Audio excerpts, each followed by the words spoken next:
मकर संक्रांति की कथा। एक समय जब पृथ्वी लोक पर बब्रुवाहन नाम का एक राजा राज करता था।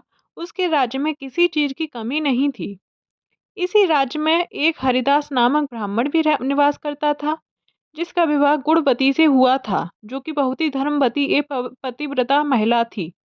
गुणवती ने अपना पूरा जीवन सभी देवी देवताओं की उपासना में लगा दिया और वह सभी प्रकार के व्रत करती थी और दान धर्म भी किया करती थी। इसके अलावा अतिथि सेवा को वह अपना धर्म मानती थी। ऐसा ही ईश्वर की उपासना करते हुए वह व्रत हो गई।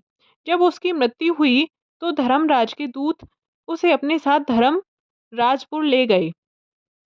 यमलोक में एक सुंदर सिंहासन पर यम धर्मराज विराजमान थे और उनके पास ही चित्रगुप्त भी बैठे थे।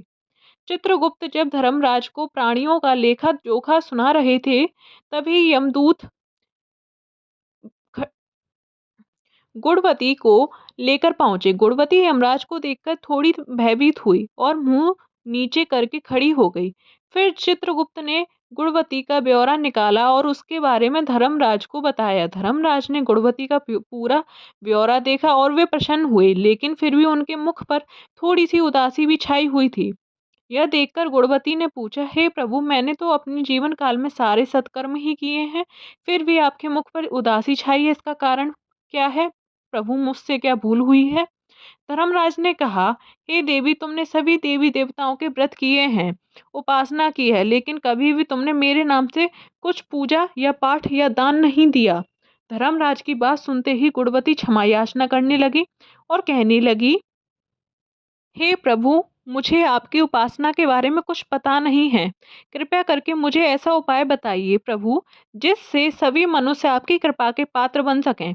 मैं आपके मुख से आपकी भक्ति का मार्ग सुनना चाहती हूँ और मेरी कामना है कि मृत्यु लोक पर वापस जाकर मैं आपकी भक्ति करूं और सभी लोगों को इसके बारे में बताऊं। धर्मराज ने बताया, जिस दिन सूर्य देव ने उत्तरायण में प्रवेश करते हैं, यानी मकर संक्रांति के दिन मेरी पूजा शुरू करनी चाहिए और उस दिन से लेकर पूरे 1 साल तक मेरी पूजा करते हुए यह कथा सुननी चाहिए।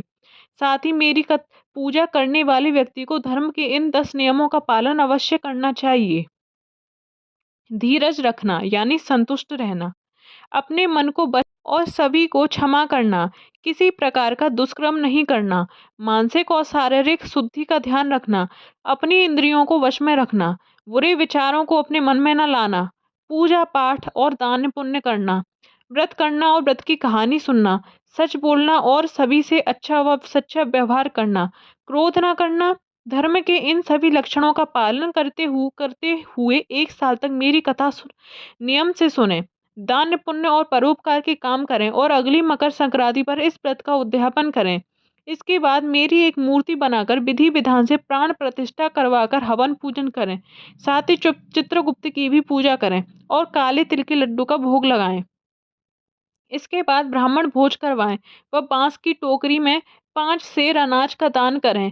साथ ही किसी जरूरतमंद को गद्दा, तकिया, कंबल, छप्पन, लोटा व वस्त्र आदि का दान करें। संभव हो तो गोदान अवश्य करें। धर्मराज से व्रत की पूरा कथा सुनकर गुणवती ने पुनः धर्मराज से प्रार्थना की कि हे प्रभु, मुझे फिर से मृत्यु लोक में जाने दीजिए, जिससे मैं आपका व्रत कर सकूं और साथ ही इस व्रत का प्रचार भी लोगों में कर सकूं। इस पर यमराज ने गुणवती को धरती लोक पर फिर से जाने दिया। धरती पर वापस आकर गुणवती ने धर्मराज द्वारा बताए गए व्रत के बारे में अपने पतिदेव को बताया। मकर संक्रांति आते ही गुणवती और उसके पति ने ये व्रत शुरू कर दिया। इसी व्रत के प्रभाव से उन पर धर्मराज की कृपा हुई और उन्हें मोक्ष की प्राप्ति हुई। तो ये थी दोस्तों मकर संक्रांति की एक पुण्यमयी कथा।